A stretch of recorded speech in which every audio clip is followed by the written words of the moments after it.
The Super Speedway Podcast is a Dream Bigger media production. For news, photos, show notes, and information about advertising on the podcast, visit www.thesuperspeedway.com. 3, 2, 1. Welcome to the Super Speedway.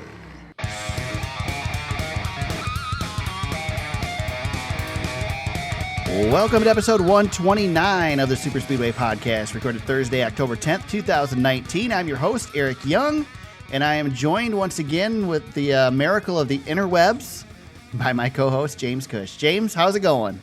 Hey, dude, it's weird not staring at you. I know. From across the table. We've done that. We've been doing this for over a month in the Cush abode. It sounds all weird on my end, just because. Exactly. We're going to lose quality, and everybody's going to hate it. I doubt that it's going to sound any different to anybody else. It's still going to sound terrible. But, yeah, we're back to sort of normal. Normal in that we're communicating over Skype instead of in person. Yep. Abnormal because I'm now in an apartment versus my old home. But got the internet all hooked back up, and we got high speed. We're faster than we used to be, so We should be good to go. no Skype issues. No Skype issues. Yeah, we're knocking on wood, though. We're knocking on wood. Skype's the worst. We had more problems when we were in person than we did over Skype. We really did. Yes. So my situation is a little different. I am much more in the open where I'm at. So the dog is running free. So Bella may try to make her first appearance on the podcast. She should be quiet, but she's still getting used to this apartment life. So if somebody walks above us, she will probably bark at them and I'll have to stop the podcast. But yeah, we'll see how long it takes to get to that point. Yeah. I didn't think about that. That's a big change for an animal to have to go through. Oh my God. For the first night we were here, we got maybe a half hour straight worth of sleep, because when you're a dog and you've lived in a house that's separated from every other house your entire life, when you hear a noise in your house, somebody is in your house. And we have people above us, and every time they would walk, apparently they didn't get up until 4:00 in the morning, but as soon as they'd walk across the floor, she'd hear somebody she thinks in the living room and have to run out here and bark at them. So fantastic. Such is life. Yeah, it was an adventure, but she's been good every night since then. Minimal wake ups. So yeah. So we trudge on. At least Yes. you guys have been healthy. I am still battling through illness. Really? And I feel like it's been 2 weeks. Yes. Huh. Yeah, man. I had a wicked head cold, finished my half marathon, then caught the cold, and now I'm finally today starting to feel better. So that's at least 10 days. So hold on, were you were sick during the half marathon? Or no? Yeah, I was having some issues. Oh my God. Yeah. I can't even think of I can't even envision myself to do a half marathon or even like a 5K. Right. Well, you train, and what's frustrating is you train for 7 weeks, like I did. Mostly it's longer, but in this instance, I trained on a program for 7 weeks, and of course, right at the start of the race, it's like, okay, I don't feel good. This is awesome. So anyway, I mean, I'm still battling. I've done the whole thing, like, I cover a few races a year, so I want to be healthy when I'm going, and I've done the whole thing where I think it was June in Michigan a couple years ago where I was sicker than a dog during it. Sick enough to where if it was my day job, I wouldn't have been at work, but I powered through at the races instead. Probably got driver sick, who knows? But that requires like very little physical activity. I can't imagine doing what you're doing. Speaking of which, I was giving James a hard time earlier this week because yes, James just competed in a half marathon. And he's so like low key about it. Like he'd mentioned that he was training for one a while back. And I mean, I've seen James at least, once every week for, the last month and a half. And then we talk every week at least. Except for Sundays. Yeah. Except for Sundays. Yeah. When I mute every conversation I have with you and Todd. Yes. But, so I knew that he was training for one, but then all of a sudden I just see on Instagram that, oh yeah, half marathon, no big deal. Hey man, I knocked those miles out, son. You're like the complete opposite on social media as every other person. I appreciate it, but yeah, you're like the only person that would be like, if James shared a little bit more, I'd be okay with that. I might have to start doing something. I don't know. Yeah. I think I told you, I'm like, I am too afraid to look like a jackass. like look at me stuff. See, but if you I do try like an not to account where do you it. just like share your running stuff or whatever, then people can choose. If they don't want to see you being Oh, a that's true. jackass, then they don't have to follow it. I feel like I there's jackass in me. Yeah. It's just I usually push it way down. It comes out on this podcast from time to time, though. Well, if you were to take me and everything I hate about social media, every complaint I have about social media, and go back in my history to some point in the past, I've done that thing, guaranteed. Yes. I was We all have. I was a horribly obnoxious social media person. I just posted something the other day complaining about people who just stir up crap on social media, and then I posted something the next day stirring up crap on social media. It's like, come on. I wouldn't expect anything less from you, man. Yeah, right. That's all right. I'm a hypocrite. That's okay. I know it though, No. at least. I mean, the only thing I don't think I've ever posted about is politics on Yeah. social. Oh God, I That do might it all the that time. might be my only thing I haven't crossed the line. Yeah. And I'm too scared. I'm too scared. Yeah. Let's not get into it. Yeah. Let's talk about racing. Believe it or not, yeah, this is a NASCAR podcast. Let's talk some NASCAR. It was the Dryden 400 at Dover International Speedway this weekend. James, I will admit that I did not watch the Xfinity race. I think I've mentioned on the podcast I've become a really big fan of NBC's extended highlights on the weekend because you can get the entire race in 8 to 15 minutes, which is awesome, especially Yeah. It's really cool. especially if you're like moving during the weekend. Well, you're in a situation where you need to watch stuff on the fly. Yeah. you Well, know? not anymore. Now I'm good. Now I Yeah. have a TV again. I'm looking at it right now. But so I did not watch the Xfinity race. I watched the highlights, and I had full intentions of watching the Cup race on Sunday evening, and then realized that it was boring. Oh, and so terrible. I skipped a lot of it. Yeah, we usually don't. You and I try not to drag NASCAR and bad races, but boy, I want to say this package doesn't work at Dover, but I think Dale Jr. is right, and we just need to rip the asphalt or the concrete up and put asphalt in here. yeah, Because this track is asphalt would be awesome. yeah, it just doesn't. Yeah, man, yeah, there's no, it's not gelling. The No. package is not gelling with whatever's going on there. I have to think back. Like, Dover's really never been a great track. I don't remember a lot of great races at Dover because the racing was good. I remember some good races at Dover because there were a lot of wrecks. The wrecks have always been spectacular there. Right. Yeah. But even that we haven't gotten much lately. Well, it's a hard track to get.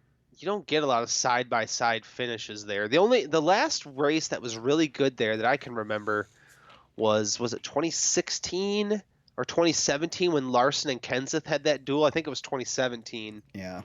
Remember Kenseth was still in the 20 car, and Larson could have given him the bumper and chose not to. And that was the last one I remember. I remember that when one. Larson was winning races. I remember that So it one must a be- while back where I think it was Casey Kane still in the 9 car, and he was like dominating the race, and then there was a bunch of oil down in turn 3 and half the field wrecked, and that one got good because all the big players were Yep. gone.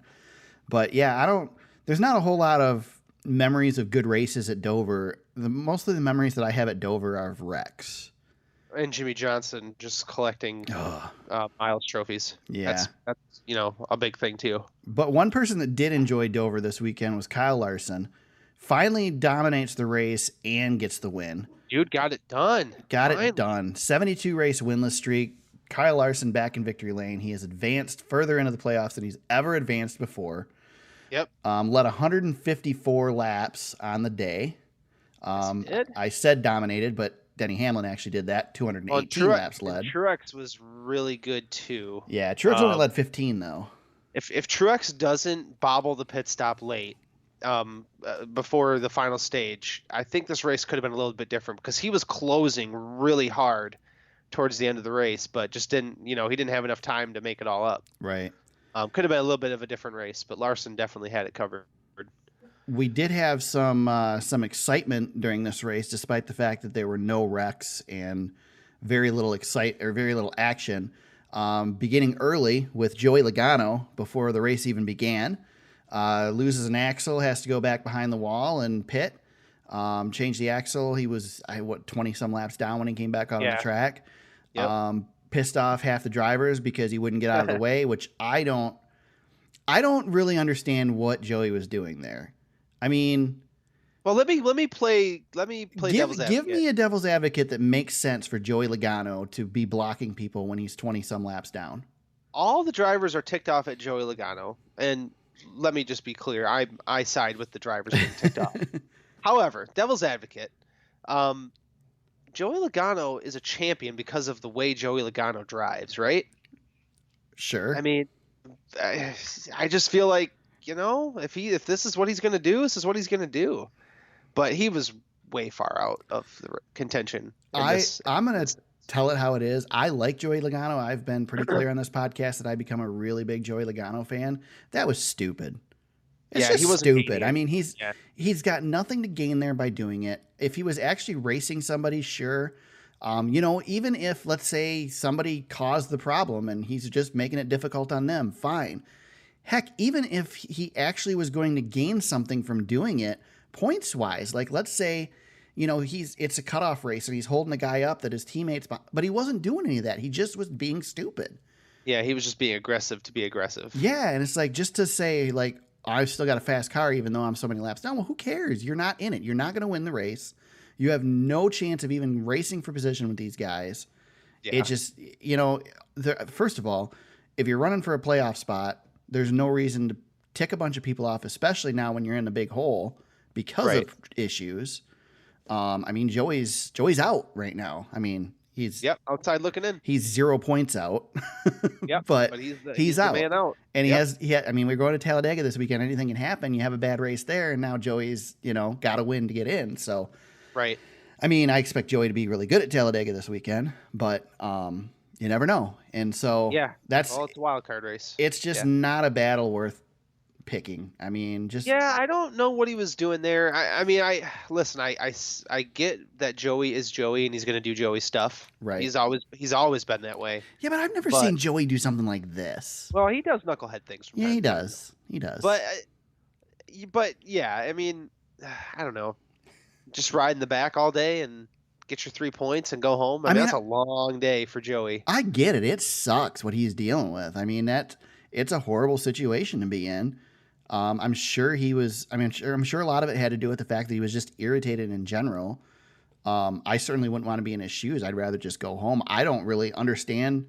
I mean, I get it. You want to go out there for the sponsors and everything, but I don't see the point in even getting back out on that track. I get that you can do the Kyle Busch and just quit and go home. Personally, I would. I honestly wish that I know the points have been adjusted somewhat to where that helps. I mean, it's a little easier to do that, but it just give me the Formula One thing where the top 10 guys get points and everybody else. If you're going to be that far back, just park it and go home. Right. There's just no reason for it to be out there. But anyway, at least he was fast. I mean, he wasn't slow blocking people, but he still was in the way and influencing the race and shouldn't have been. It was a bad day for Penske because Ryan Blaney, he had issues later too. Yeah, well, we'll get into that next. We had two other playoff drivers have trouble. Chase Elliott was second, right? Yeah, he made it 8 laps. Logano didn't make it to the start. Right. And then Chase Elliott made 8 laps before he blew up. Chase blew up. And then Ryan Blaney has trouble as well. Ryan blew up? I can't remember. No, he had a suspension go out. That's right. Yeah, he was having a bunch of other issues. Hey, look, it says that right in the results, too. There you go. Yep. So, okay. But it seems like a Penske problem there. So, Joey Logano got an extra spot because he passed Ryan Blaney. Yes. That's it. I guess he passed. I guess he finished 34th. He passed Buescher and Sorensen too. So yeah, he got 3 points. I don't know. Listen, if he makes the playoff, but if he makes the next round by a point, it's worth it. Yeah. So Ryan Blaney's in trouble. I mean, let's just put it that way. Ryan Blaney's got a hole to dig out of. He's 22 points out now. Wasn't in a good spot starting, and now he's in a really bad spot. Obviously, we've got 2 races to go. One of those is Talladega this weekend. Yeah, and that's where I struggle with, is anybody really in a bad spot until after Talladega? Even Blaney being 22 points I think out, Blaney is in a bad spot because I don't remember Blaney being that great at Talladega. But he's been good at Daytona. He's had super speedway 2 different tracks, man. 2 different tracks. I know. I do know that. But I'm just saying it's, he's had some speed there before, and God willing, he's probably hoping that he can find something here this weekend. Ryan Blaney's average finish at Talladega is 20.8. He has Oof. 1 top 5 and only 2 top 10s in 10 races. So not pretty. No. So Blaney's in trouble. Chase Elliott, 7 points out. Less trouble. He has a win here, which was earlier this year. He also has 3 top 5s, 3 top 10s out of 7 races. So Chase is in less trouble. And then Clint Boyer's 4 out, and Joey Logano, like we said, is right on the bubble. Joey Logano, Clint Boyer, and Chase Elliott, all Talladega, multi-Talladega winners, I think. Oh, no, Chase has got the 1 win in Talladega, but yeah. Yep, all Talladega winners. So not a good place for those guys to be going into it. I mean, obviously you don't want to be in the hole going into Talladega, but like you said, anything can happen. I don't think Blaney is going to be on the good side of that. Watch him go out and win it. I don't expect Blaney to dig out of that at Dega unless everybody else wrecks out. The other 3 could potentially do that. I don't see Boyer doing it either. I think Boyer's going to stay back there. Yeah, it's going to be weird. The stages are going to throw everything off a little bit too. Right. On how these guys, what do you do here? Like if you're Kyle Larson, for example, you've already got the win in the bank. Do you just try to get stage points and wins? Like you just do everything you can to get any playoff points you can to help you move forward? I think that's the key. You want the playoff points. So yeah, I think you go for you have nothing to lose. You go for stage wins and race wins. And the race win. Obviously you go for the race win no matter what, but yeah, you can play the stages much differently. You can gamble on fuel, for example, or short pit. Right. Or do what you have to do. Yeah, I think if you're Kyle Larson, you're this far now. You gotta get playoff points. Yeah, he doesn't have a lot of them in the bank, so he's got to get them. Yeah. All right. Anybody else worth? I mean, let's go down the order here. I wanted to single out Matt DiBenedetto. You picked him last week after I talked you back into it. Yes, you did. Yeah. At Big Bristol, he finishes 7th, so good run for Matt. Jimmy Johnson got a top 10, finished 8th, and Jimmy looked okay throughout the day. Yeah, Hendrick cars are starting to pick up some speed. Yeah. Kyle Busch finishes 6th, which is trending in the right direction, at least for him. You mentioned Martin Truex Jr. Martin Truex Jr. had a really good car, only led 15 laps, but had a chance to get to 2nd. Alex Bowman comes home 3rd, so good run for Bowman. Another good run for Bowman. Managed to stay out of trouble with Bubba Wallace this week. Sounds like that may not be over with based on Bubba Wallace's appearance on Dale Jr.'s podcast this week. Yes, Bubba doesn't really seem to care. No, Bubba was pretty vocal on the podcast, and I'm guessing if Bowman listened to it, Bowman's probably a little less thrilled with Bubba again. So, yeah, well, all right. Yeah. I like it. Me too. I agree. Let's see. I don't think there's anybody else really worth pointing out, is there? Did I miss anybody? No, not That's really. Kind of where you expect them to be. I mean, yeah, everybody finishes where they are. I mean, the big thing was Logano and Chase. I mean, those are the two. Yeah. So super weird situations. You just never see it. To have it happen within 10 laps of each other for both of those drivers is just insane. Right. We already talked about the playoffs a little bit. Again, Kyle Larson leads now with his win. Martin Truex Jr., Kyle Busch, Denny Hamlin, Kevin Harvick, Brad Keselowski, Alex Bowman, and William Byron. Byron is just hanging on. And, he's tied with Logano on the bubble. He's got the better race finish so far. So, but he'll be fast at Talladega. Yeah. He might be your pole setter. Yeah, he probably will be the pole. Him or maybe someone Bowman. like Dylan. Yep. Those RCR cars have been really good qualifying, and they'll be tuned up at Talladega to do it too. So that's right. Yeah, for sure. Speaking of Austin Dillon made some news this week. Got to test the next gen car at Richmond Raceway, the Gen 7 car, and I'm going to keep calling it the Gen 7. I know NASCAR's pushing it as the next gen. Yeah. Tough. You know what Gen I think? 7. You know what I think we should call it? What I would think would be a great name. Let's call it the Car of Tomorrow. That sounds like a great name, doesn't it? Let's not do NASCAR that. has been really good at branding these cars, right? They finally got one right with the Gen 6, and then they went away from it. So again. I was listening to, was it Moody's show? I feel like it wasn't Moody's show. Maybe it was the morning show. I don't know. I was listening to something on Sirius the other day, and they were asking about, people were calling in and saying, what some of the issues were that they had with NASCAR, and they were talking about. That sounds like any show during the day. I know, right? Well, they were the specific topic was the look of the cars and the whole stock car thing, and it had to be the morning show because I was on my way to work, I think. Anyway, they're talking about, people are calling in and saying that the reason that, one of the things that they dislike about NASCAR, they want NASCAR to get back to looking like the stock cars, blah blah blah blah blah blah blah. And I started really thinking about it, and they kind of brought it up on the show. Why? Like, honestly, who cares? Like, IndyCar doesn't look anything like any car you could drive. Yeah, it's just a big go-kart. But nobody gives a crap.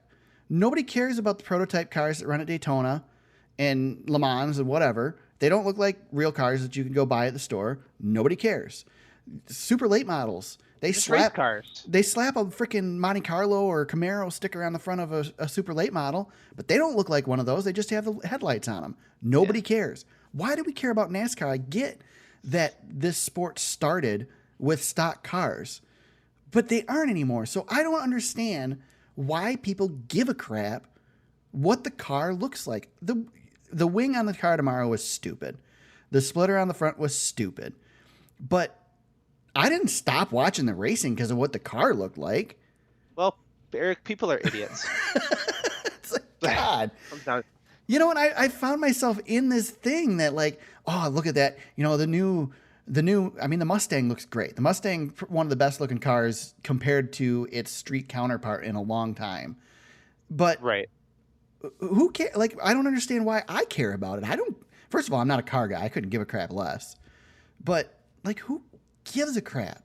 I mean, right. And there's not even that many fans out there anymore that are like, oh, I'm a Chevy guy. I got to cheer for the Chevy car. I mean, you don't have as much of that like you used to. No.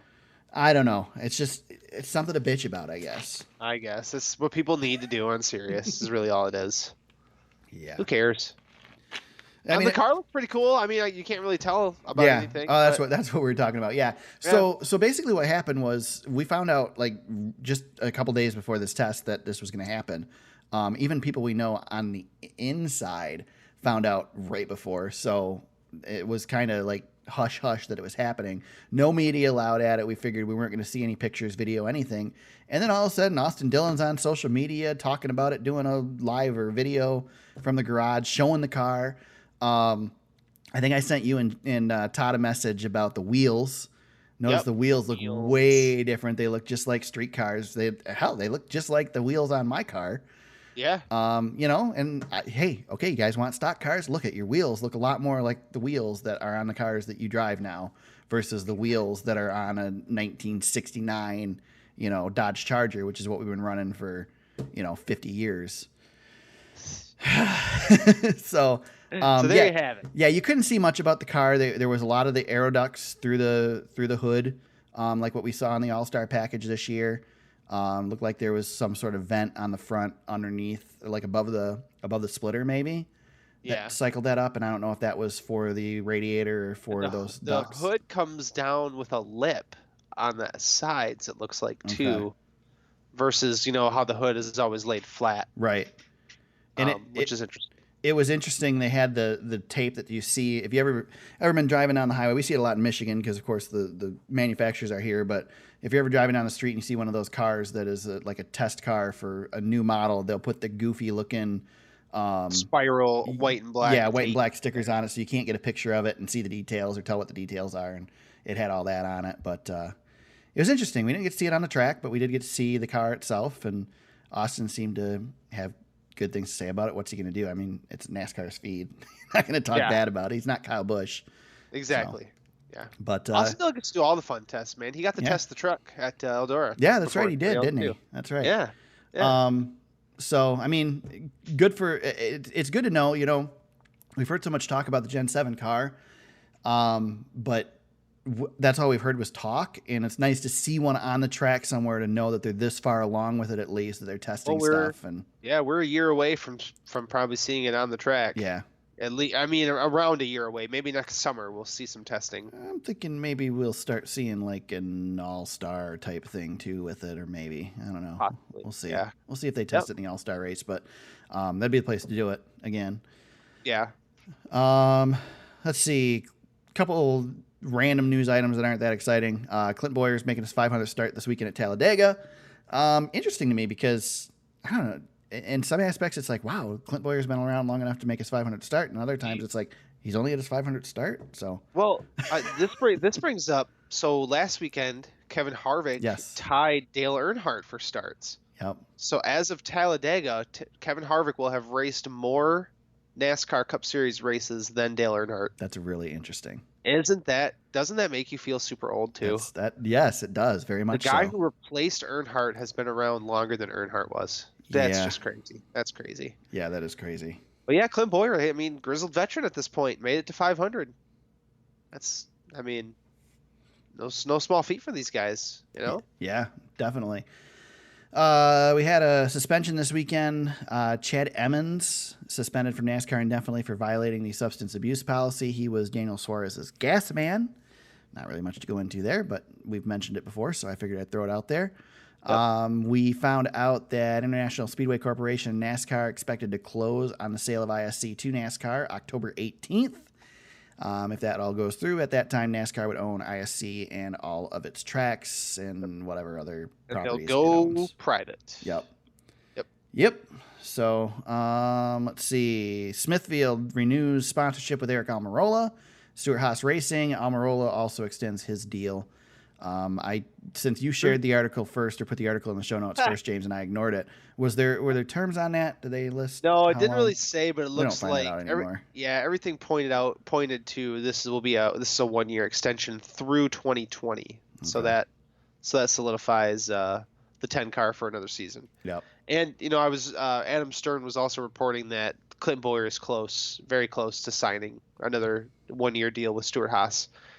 So it's if Cole Custer's going to get in, it's going to be Suarez's spot. Right. Which is not done. They are not done. Stewart Haas has 3 possible free agents. So they're trying to close the deals on all these guys. Interesting. Yeah, Suarez, I think from what I saw today was it's sponsorship pending for Suarez if they're going to get a deal done. Okay. And then Bowyer is pretty much done. We'll probably hear next week. I'm assuming next week that we'll find out Boyer's re-upped for another year. I want to see Cole Custer in the series next year because I want to see the 3-way rookie battle. Yeah, Reddick, Custer, Bell. Yep. I think we haven't had a good rookie battle in the Cup Series in a long time. Yeah, Custer would have the best seat out of all of them. Yeah. That's crazy. Yeah, he would. That is pretty crazy. Yeah, well, Bell, we'll see. We'll see what that 95 looks like next year. Yeah, it's hard to say. It's still, I don't know. It's not really a JGR car, but it is. I don't know. Yeah, we'll see. Yeah. Matt Crafton will be on standby this weekend for Paul Menard. Menard is apparently suffering from neck issues. He says in his statement, due to neck issues I've been battling and talking over with my wife, team, and doctors, I made the decision to make sure Matt Crafton is prepared to finish out the race for me if needed. Let's see if James groans while I read this. I'm a race car driver and a competitor, but I also need to be smart and take care of myself for my family. Oh my God. I want what is best for the Wood brothers and my 21 family. I know Matt can get in there if need be and mix it up, and will do a great job. I mean, all the dude's ever done in his career is just ride around anyway. What's the difference? He's got a race win, man. Yeah, well, he's a Cup Series winner. Yeah.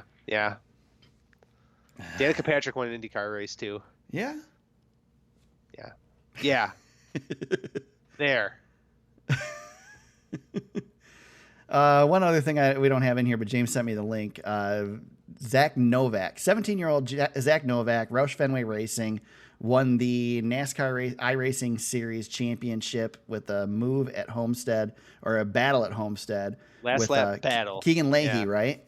Yeah. See, Keegan's name I know. I've watched plenty of these videos and stuff. I know I've heard Novak's name quite a few times too. So James and I had an argument before the podcast, and we have not been able to confirm the name of the announcer for the iRacing series, but he's great. So here's a little bit of his final lap call at Homestead. Side by side for the race lead in the final corner at Homestead. Novak will squeeze on the outside, and for the first time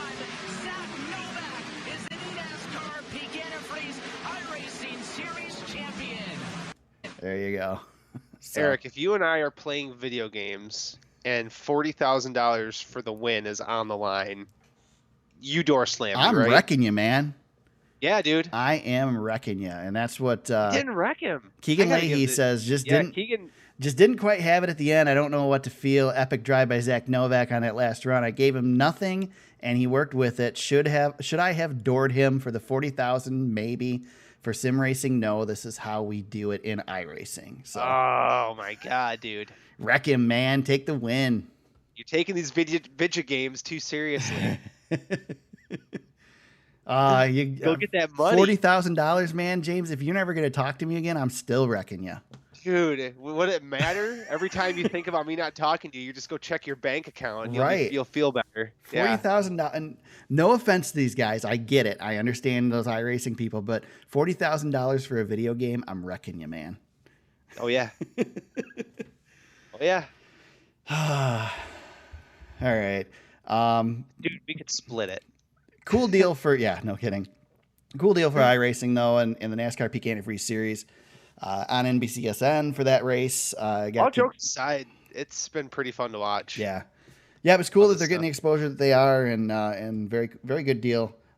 Be interesting to see if any of these guys ever get. These guys are running. I mean, the winner there, he races for Roush Fenway. You know, it'll be interesting to see if any of these guys get a shot. I mean, we know that's where William Byron came from, was not the Peak Antifreeze Series necessarily, but from iRacing, that's where he was discovered. Yep. So you never know. And then I heard, was it Bubba this weekend, or Bubba on Junior's podcast says he hates iRacing. He says it's not realistic. He says it's boring. So Bubba got the grumps. He's got the grumps. he's a grumpy guy. I like Bubba. I do too, but he's got the grumps a little bit. Bubba's one of those guys. He's like a Kyle Busch, except less, abrasive, that if you ask Bubba a question, you're going to get the answer. And if you don't want the answer, don't ask Bubba the question. We need to get Bubba in a good car. Oh, man. Just need to get him in a good car. Yeah, I agree. We need to get him in a Gibbs ride or Stuart Haas ride or something. Got to make it happen. Yep, agreed.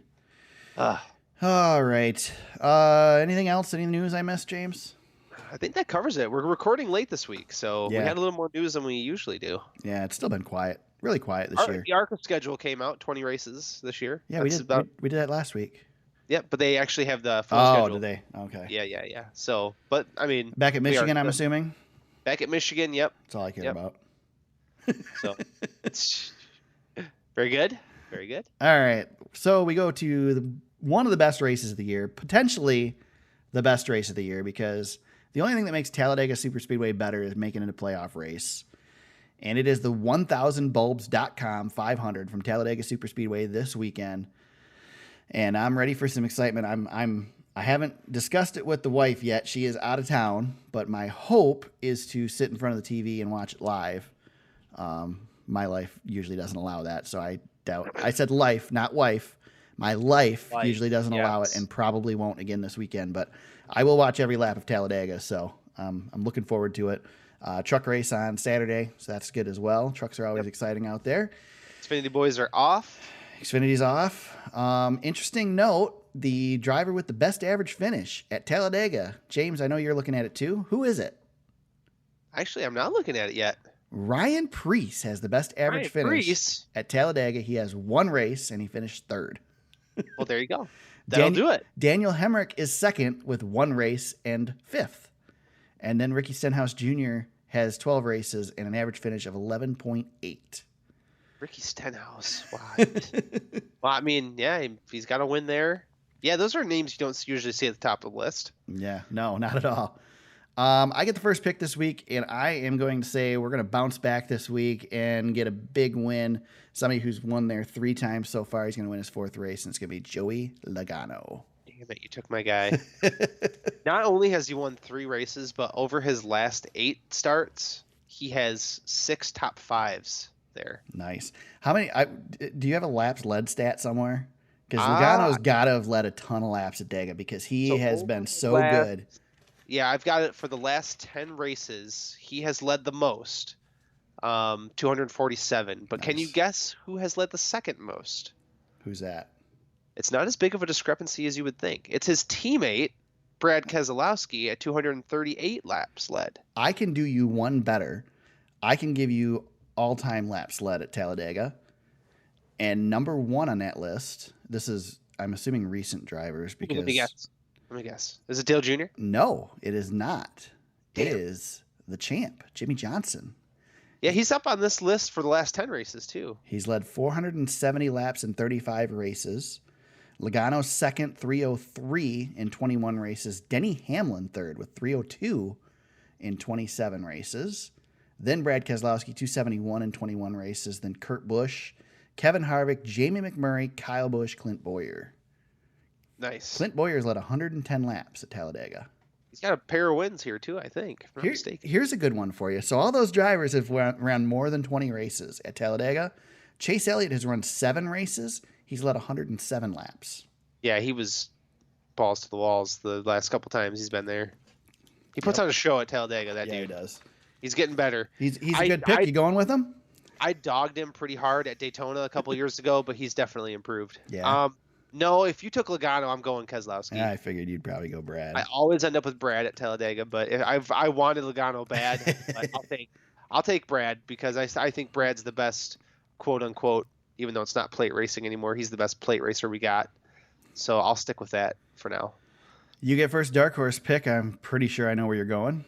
Oh, I gotta take Burrito. Yeah, yeah I'll keep rolling with that train. He'll be good here. I'm going to go with the same guy I pick every time we go to a restricted plate track, and you picked a Benedetto. I'm going Bubba Wallace. Well, yeah, he's on my fantasy team this week. There you go. Did Another I pick one. my fantasy league team last week? I think you did. I don't think I did. Maybe not. Yeah, just wing it. Who cares? I just had who was left over. I don't think I had a chance to pick it. We had Ryan Preece on the list, and we didn't take him. Huh. Yeah, that's interesting. Oh, well. There you go. One race, he finishes third. I mean... Don't take our advice. No, don't. We're terrible at this. Yeah, if you're betting money, don't take our advice. No. Fantasy League, you got it up by chance or no? I do. So it. I probably did well because I didn't pick. I don't think you did. Actually, I've got a little spinny wheel. I had it open. Now it's spinning because I have to unlock my phone, and I got it right here. Okay. So at Talladega or at Dover, excuse me. Freight Train ended up being the winner. Justin 713 was second. I was third. 1 point behind me, Ranger Runyon. And all the way down in sixth place is the KB Show. You beat Scoters. God. How many points did I have? 157. Yeah, at least it wasn't the winner terrible. The winner had 188. It's not terrible then. Overall, Ranger Runyon is ahead by 50 points exactly over Justin 713. So we got a good battle for the championship. And then there's the rest of us. Freight Train, Hurricane Ditka, and then myself, Smokey Comeback, Eric, and Scoters at the bottom. There you go. There you go. Shout outs. James, got any? Not this week. Okay. I'm going to give a shout out because I'm pretty sure Todd told us, refresh me before I do this. Todd told us that we can say where he's working, right? I believe so, yeah. So I can look at the messages if you want me to really quick. But there's a lot of them. We messaged a lot the other day. I'm going to do it anyway. They're not listening anyway. I guarantee it. So Todd, we announced a couple weeks ago, Todd got a new job. Todd's job is with NASCAR, guys. How awesome is that? Yep. He is working for the man. He is starting this weekend. Well, he started already, but his first race is this weekend at Talladega. So we won't go into what he's doing, but he is working for NASCAR, which is a very cool deal. Congratulations to Todd. And he can't be our friend anymore. Yeah, chances of us getting him on the show probably are pretty slim. Yep. He can't be our friend anymore. A, because NASCAR probably won't let him, and B, because we hate him now. So we're jealous. It's too bad. I never got to actually meet Todd in person, and now I don't want to. Yeah, exactly. So he'll move out to North Carolina. Forget we exist. It's going to be big wigging it, man. Yeah. He's the big wig now. Yeah. So cool deal for him. It is really cool, though, man. That is pretty awesome. Yep. Hopefully we can still hook up with him. Maybe get some inside look at things. Nah, he's not going to help us out with that. He's not going to do anything. I will look forward to getting a chance to see him at the track, though. Hopefully next year. So be free, man. Live your dream. Yes. Very cool. That's just the thing, guys. Like, I've known Todd for a few years, worked with him at Tri-City, and like he told us he was applying for this job at NASCAR, and it's like, I'm not that I have any doubt in Todd, but I'm like, yeah, everybody wants to work at NASCAR. I mean, what are the chances you're actually gonna get called? And We've sure all enough, applied at NASCAR at some point, didn't we? yeah, Haven't I've we all? applied at NASCAR. Yeah, he freaking I gets have the too. call and makes it through. He even had me as a reference, and somehow he still got through. So, Ha. so yeah, good deal for him. So, That's good. Well, you had me as a reference, and you got through in your current situation. So, yeah, wonder how that works. I don't know. All right, James, where can they find you on social media if they want to talk to you during the week? Get me at James Cush on Twitter. You can find me at TSuperspeedway on Twitter. You can find us on Facebook at facebook.com/thesuperspeedway. Our website is thesuperspeedway.com. And go on there and check out the podcast. We'll share our show notes, links to the articles we've discussed, et cetera, race coverage, photos from past races, all that stuff. If you want to check it out, thesuperspeedway.com. You can find the podcast on Apple Music, Google Play, and SoundCloud, wherever you heard us today. We hope you subscribe and continue to listen. Hopefully at some point we're going to switch over to a new podcast server. I think I'm going to save it for the off season, James, because it just makes more sense to do that. We're too close to the end now. Yeah. So if at some point, we'll warn you guys before we do it, but at some point you're probably going to get blasted with the RSS feed going crazy or something. But like I said, we'll give you a heads up and warn you that that's going to happen. Hopefully we'll get to some more places then, so you don't have to be on one of those 3 services. There's a lot of places people are listening to podcasts now. So we want to get there so you guys can hear us where you hear all the rest of your podcasts. So if you want to help out the show, become a part of the show, you can become a patron at patreon.com/thesuperspeedway. Anything else, James? Did I miss anything? Nope, I think we're good, man. We're actually short this week, which is nice. I don't have to drive a half hour back to wherever I'm going now that we're wrapping up. So that's cool. James can go straight to bed, which he probably did anyway. I'm already trying to get to bed. I missed my little buddy today though. I didn't get to see Ellie, so that was a bummer. Yeah, she was on a mission today. She did ask about you the other day because it was Tuesday, and I think she was asked if Eric was coming home. Nice. So not this week. That's funny. That's funny. We'll have to get together for a few more of them, even though we're now back locked into the old way. But we're not that far away from each other now, so it should be pretty easy to get together. So. With that, guys, we go to Talladega this weekend. Best race of the year, the 1000bulbs.com 500. We'll be back next week to discuss it and all the news of the week. Until then, everybody, let's go racing.